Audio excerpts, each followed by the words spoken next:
नमस्कार मित्रों, आपके अपने YouTube चैनल में आपका स्वागत है। मित्रों, प्राचीन वेदों में सूर्य को सर्व जगत की आत्मा कहा गया है। समस्त जीवों की आत्माओं का ऊर्जा स्रोत सूर्य देव ही है। सूर्य से ही सृष्टि पर जीवन है। सूर्य का शाब्दिक अर्थ प्रेरक होता है। यह सर्व प्रकाशक, सर्व प्रवर्तक होने से सर्व कल्याणकारी है। यजुर्वेद में कहा गया है, चक्षु सूर्योजायत, अर्थात सूर्य भगवान का नेत्र है। इसीलिए साक्षात भगवान सूर्य की किरणों के माध्यम से समस्त संसार का संचालन करते हैं। मनुष्य को सूर्य भगवान को जल देकर उनका आभार प्रकट करना चाहिए। यदि नित्य सूर्य को जल देना संभव नहीं है तो व्यक्ति को रविवार के दिन सूर्य देव को जल अवश्य ही देना चाहिए। इससे मनुष्य को सूर्य देव की कृपा प्राप्त होती है। मित्रों, सूर्य इस संपूर्ण सृष्टि के प्रत्येक जीव का आधार है। सूर्य देवता के बिना तो जीवन की कल्पना भी नहीं की जा सकती है। परम तेजस्वी सूर्य देवता की उपासना करने की परंपरा अत्यंत प्राचीन काल से चली आ रही है। सूर्य देवता की पूजा के साथ ही उन्हें अर्घ्य देने का भी प्रचलन है।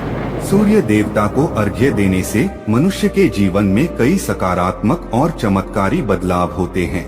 भगवान श्री राम से लेकर भगवान श्री कृष्ण भी सूर्य देव को अर्घ्य दिया करते थे। भगवान श्री कृष्ण ने सूर्य देव की महत्ता का वर्णन कई बार किया है। रोज सूर्य देव को जल चढ़ाना एक ऐसा नियम है जो आपकी जिंदगी में बहुत बड़ा बदलाव ला सकता है। सूर्य की शक्ति इतनी अलौकिक है कि इसके बिना ये पूरी धरती तहस नहस हो सकती है।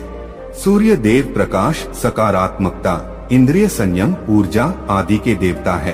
अगर आप जीवन में निराश और हताश महसूस कर रहे हैं, आपका मन आपके वश में नहीं है, आपका स्वभाव अत्यंत क्रोधी है, आप अपने काम भाव पर नियंत्रण नहीं कर पा रहे हैं, शरीर में बेचैनी महसूस होती है और आपका मन नकारात्मक विचारों से भरा हुआ है, तो आप सूर्य देव की उपासना अवश्य करें।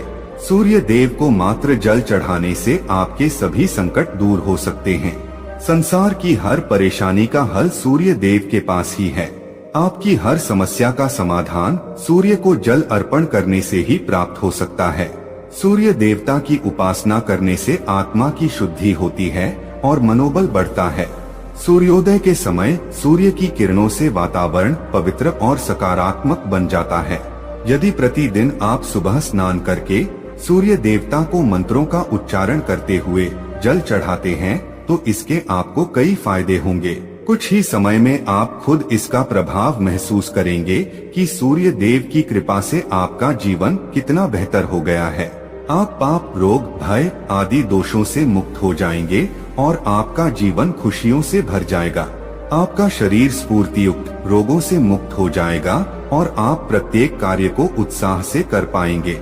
कुंडली में अन्य ग्रहों की तरह ही सूर्य के शुभ या अशुभ स्थिति में होने से हमारे जीवन पर भी इसका शुभ या अशुभ प्रभाव पड़ता है।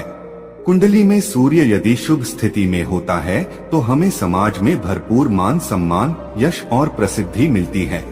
वहीं कुंडली में यदि सूर्य अशुभ स्थिति में हो तो इसके विपरीत परिणाम मिलते हैं। इसलिए कुंडली में यदि सूर्य की स्थिति मजबूत करनी है तो ज्योतिष शास्त्र में कुछ ऐसी चीजों के बारे में बताया है जिन्हें पानी में डालकर सूर्य देव को अर्घ्य देने से शुभ परिणाम प्राप्त होते हैं। किंतु मित्रों, कई मनुष्य सूर्य को जल देते समय बहुत सी गलतियां कर बैठते हैं। सूर्य को जल देते समय महत्वपूर्ण नियमों का पालन नहीं करते हैं। गलत तरीके से अर्घ्य देकर सूर्य देव का अपमान नहीं करना चाहिए, अन्यथा मनुष्य को कई कष्टों का सामना करना पड़ सकता है। साथ ही केवल सूर्य को जल देने से फल की प्राप्ति नहीं होती है। सूर्य को जल देते समय विधि का पालन करते हुए सूर्य देव के मंत्र का जाप करना भी आवश्यक है। तभी सूर्य को जल देने का फल मनुष्य को प्राप्त होता है।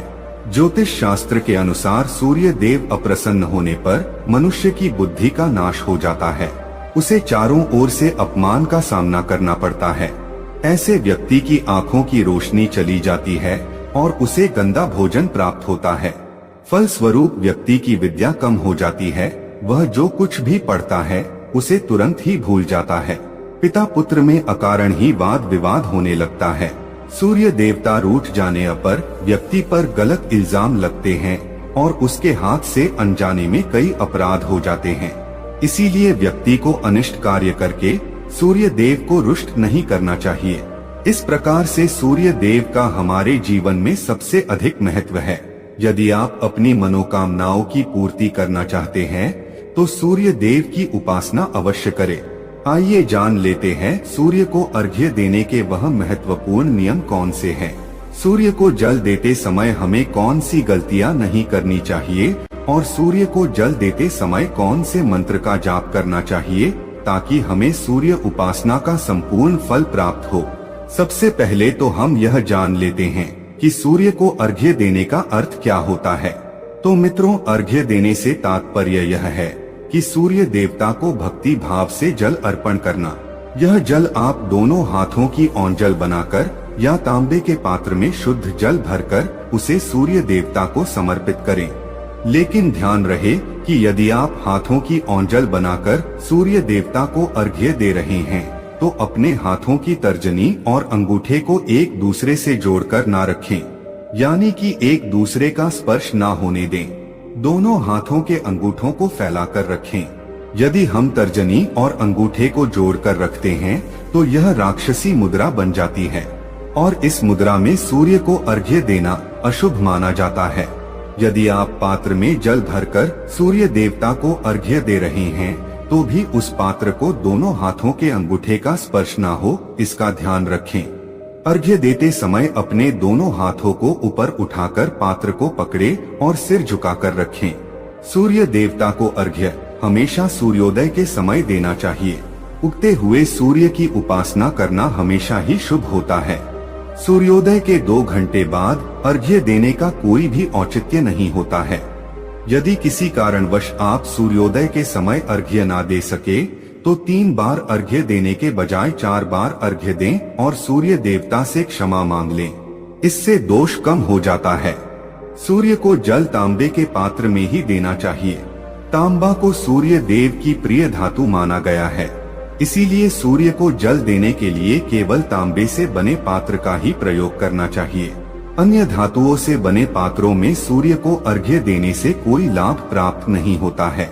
परमात्मा ने सूर्य को जगत में प्रकाश करने, संचालन करने, अपने तेज से शरीर में ज्योति प्रदान करने तथा जठराग्नि के रूप में आमाशय में अन्न को पचाने का कार्य सौंपा है। इसी कारण से तांबे के पात्र में रखे जल को पीने से व्यक्ति पेट से जुड़े रोगों से भी मुक्त हो जाता है। उस तांबे के पात्र में गंगाजल या पवित्र नदियों का जल भरें। यदि ऐसा संभव नहीं है तो शुद्ध जल का प्रयोग करें। मात्र जल से कभी भी अर्घ्य नहीं देना चाहिए। जल के पात्र में जल के साथ मुख्य रूप से कोई भी लाल फूल, लाल चंदन और अक्षत जरूर डालें। आप चाहें तो इस जल में थोड़ा सा घी, शहद, दूध या गुड़ इत्यादि भी मिला सकते हैं।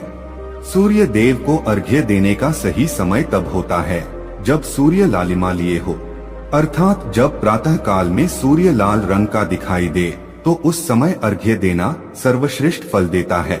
मित्रों, यदि आपने सूर्य को अर्घ्य देने का संकल्प लिया है तो यह संकल्प कभी नहीं तोड़ना चाहिए। जितने दिनों का भी आपने संकल्प लिया हो उतने दिन सूर्य को अर्घ्य अवश्य देना चाहिए। यदि आप संकल्प को पूरा नहीं कर सकते तो ऐसा संकल्प नहीं करना चाहिए, इससे सूर्यदेव रुष्ट हो जाते हैं। दोस्तों, भगवान श्री कृष्ण ने सूर्य देव को जल देने का मंत्र बताया है जिसका उच्चारण अवश्य ही करना चाहिए। वह मंत्र इस प्रकार है: ओम खगोलकाय नमः। इसके अलावा आप ओम घृणी सूर्याय नमः इस मंत्र का जाप भी कर सकते हैं। इस मंत्र का उच्चारण करके सूर्य को जल देने से दरिद्रता का अंत होता है और व्यक्ति को सुख समृद्धि की प्राप्ति होती है। दोस्तों, सूर्य देव की महिमा अपरंपार है और प्रतिदिन ही हमें उनका आभार मानना चाहिए। परंतु ज्योतिष शास्त्र में मुख्य रूप से रविवार का दिन सूर्य देवता का दिन माना जाता है। इसलिए अपनी कुंडली से सूर्य दोष को दूर करने के लिए आपको रविवार के दिन विशेष रूप से सूर्य देवता का उपवास रखना चाहिए और सूर्य से संबंधित वस्तुओं का दान करना चाहिए। सूर्य देव से संबंधित वस्तुएं हैं तांबा, गेहूं, गुड़, चंदन तथा पीले रंग के वस्त्र आदि। इन वस्तुओं का रविवार के दिन दान करने से व्यक्ति के सभी दुखों का अंत होता है। यदि आप बीमार है अथवा घर में सूतक है या अन्य कोई समस्या है जिसके कारण आप सूर्य देव को अर्घ्य नहीं दे पा रहे हैं, तो इसके लिए शास्त्रों में मानस पूजा का प्रावधान किया गया है, यानी कि आप अपने मन में ही सूर्य देव को अर्घ्य दे सकते हैं। मित्रों, सूर्योदय पूर्व दिशा से होता है और यदि किसी कारणवश सूर्य देवता दिखाई नहीं दे रहे हैं तो आप उनका मन ही मन स्मरण करके पूर्व दिशा की ओर मुख करके उन्हें अर्घ्य दे सकते हैं, लेकिन कभी भी सूर्य को अर्घ्य देने का संकल्प ना छोड़े। तो दोस्तों, इस प्रकार से आप भी सूर्य देव को अर्घ्य देकर सूर्य देव की कृपा प्राप्त करें। तो दोस्तों, यह कहानी आपको कैसी लगी हमें कमेंट सेक्शन में जरूर बताना, और अच्छी लगी हो तो इस चैनल को सब्सक्राइब जरूर कर लेना।